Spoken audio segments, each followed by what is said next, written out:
Right breaking చేస్తున్న బాణసంచ పేలి దంపతులు మృతి చెందిన ఘటన అంబేద్కర్ కోనసీమ జిల్లా ఐనవిల్లి మండలం విలస గ్రామంలో చోటు చేసుకుంది. కిరాణా షాప్ లో గత ఏడాది నిల్వ ఉంచిన దీపావళి మందుగుండు సామాగ్రిని బయటికి తీస్తున్న క్రమంలో ప్రమాదవశాత్తు పేలుడు సంభవించింది. పేలుడు తీవ్రతకు ఇంటి గోడలు కూలడంతో షాపు నిర్వాహకులు శిథిలాల కింద పడిపోయారు. ఈ ఘటనలో కంచెల శ్రీనివాస్, ఆయన భార్య సీతా మహాలక్ష్మి మృతి చెందగా కుమారుడికి గాయాలయ్యాయి. ప్రమాద స్థలానికి పోలీసులు, రెవెన్యూ సిబ్బంది చేరుకొని విచారణ ప్రారంభించారు. శిథిలాల కింద ఉన్న మృతదేహాలను వెలికి తీసి క్షతగాత్రుల్ని ఆసుపత్రికి తరలించారు.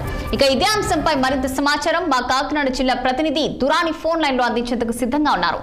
చెప్పండి దురాని, మరి ఒక కిరాణా షాప్ లో పేలుడు కారణంగా గాయపడ్డ యువకుడి పరిస్థితి మరి ప్రస్తుతం ఎలా ఉంది? మరి ఒక ట్రీట్మెంట్ ఎలా అందుతుంది? మరి డాక్టర్స్ ఏమంటున్నారు? గుడ్ ఆఫ్టర్నూన్ రచన. ఎవరికి ఎన్ని చెప్పినా సరే తమ పని తాము చేసుకుని వెళ్ళిపోతామన్న వాళ్ళ విధానాల వల్ల ఇటువంటి ప్రమాదాలు జరుగుతూ ఉంటాయి. ఎందుకంటే దీపావళి సామాన్లు ఇళ్లలో నిల్వ ఉంటుందని ప్రభుత్వం గట్టిగా చెప్పినప్పటికీ గతంలో అంటే గత సంవత్సరం మిగిలిపోయి ఇంటిలో మిగిలిపోయిన దాచించారు ఈ దంపతులు. అయితే దీపావళి వస్తున్న సందర్భంగా ఈ సామాన్లను తిరిగి మళ్ళీ వాడుకలో తీసుకొస్తామన్న ఉద్దేశంతో బయట ఆరబెడతామని మిద్దిపై నుండి దింపుతుండగా ఒక్కసారిగా సామానంతా కింద పడ్డంతోనే పేలి ఆ పేలుడు దాటికి మొత్తం ఇల్లంతా గోడలు కూలిపోయాయి. ఆ శిథిలాల కింద చిక్కుకొని భార్యాభర్తలు ఇద్దరు, కంచెల శ్రీనివాసరావు ఇద్దరికి 50 సంవత్సరాలు ఉంటాయి, ఆయన సతీమణి సీతామహాలక్ష్మి 50 సంవత్సరాలు ఉంటాయి. వీళ్ళిద్దరు అక్కడికక్కడ శిథిలాల కింద మృత్యువాత పడ్డారు.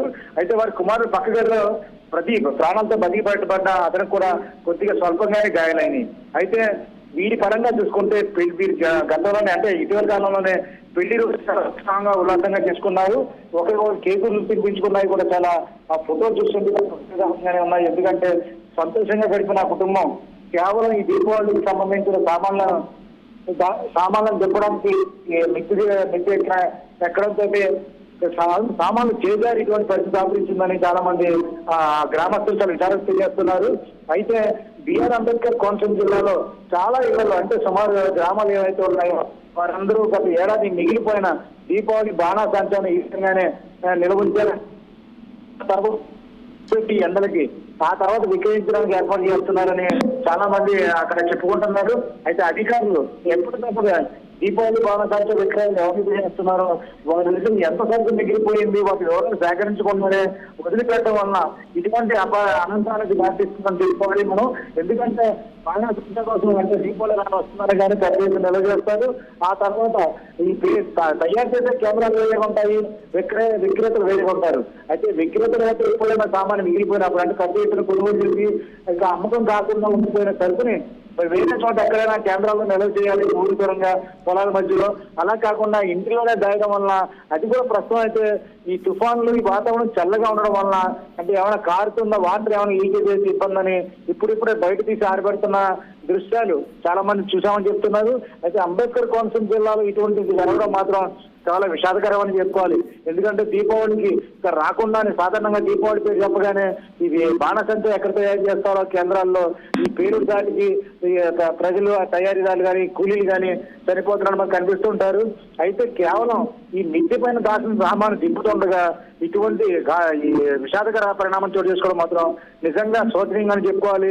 ఇప్పటికైనా అధికారులు స్పందించి ఈ ఇద్దరు ప్రాణాలని అయినా సరే చూపెడుతూ అందరికీ ఎవరిళ్ళలో అయితే ఈ బాణాసంచ నిల్వలు ఉన్నాయో వారందరూ ఊరికి దూరంగా తరలించాలని చెప్పి అధికారులు గట్టిగా చర్యలు తీసుకోకుంటే మాత్రం మరికొద్దిగా కొన్ని ఇటువంటి పరిణామాలు ఏర్పడే అవకాశం ఉంది.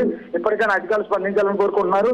అలాగే ఈ దంపతులు ఇద్దరు కూడా ప్రాణాలు కోల్పోవడం విషాదకరంగా చెప్పాలి.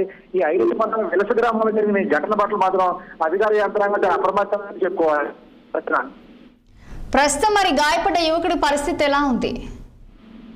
ప్రస్తుతం అయితే కనుక మొదట్లో అయితే అక్కడ కూడా తీవ్ర గాయాలని అంటే బాణాసంచ పేలుడికి ఇదంతా ఒళ్ళంతా కాలిపోయినట్టుగా చెప్పుకొచ్చారు. కానీ వాస్తవంగా జరిగిందైతే కేవలం గోడలు కూలిపోవడం వల్లనే అంటే శిథిలాల కింద చిక్కుకొని మృత్యువాత పడ్డారు వాళ్ళిద్దరును. ఇతర పైన కూడా గోడ అంటే ఎరిగి పడడం వల్ల ఆ విధమైన దెబ్బలు తగిలి తప్పించి ప్రాణాపాయం మాత్రం లేదని మనం స్పష్టంగా చెప్పుకోవచ్చు. రచన రైట్ దురాని. అలాగే మరి అతనికి ట్రీట్మెంట్ ఎలా జరుగుతుంది? డాక్టర్స్ ఏమంటున్నారు?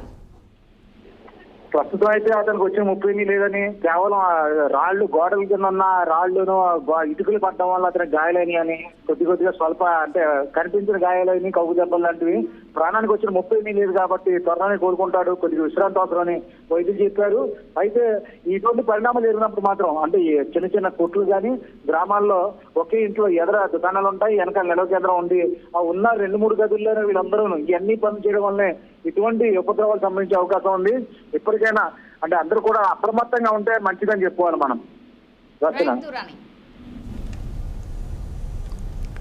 రైట్ దురాని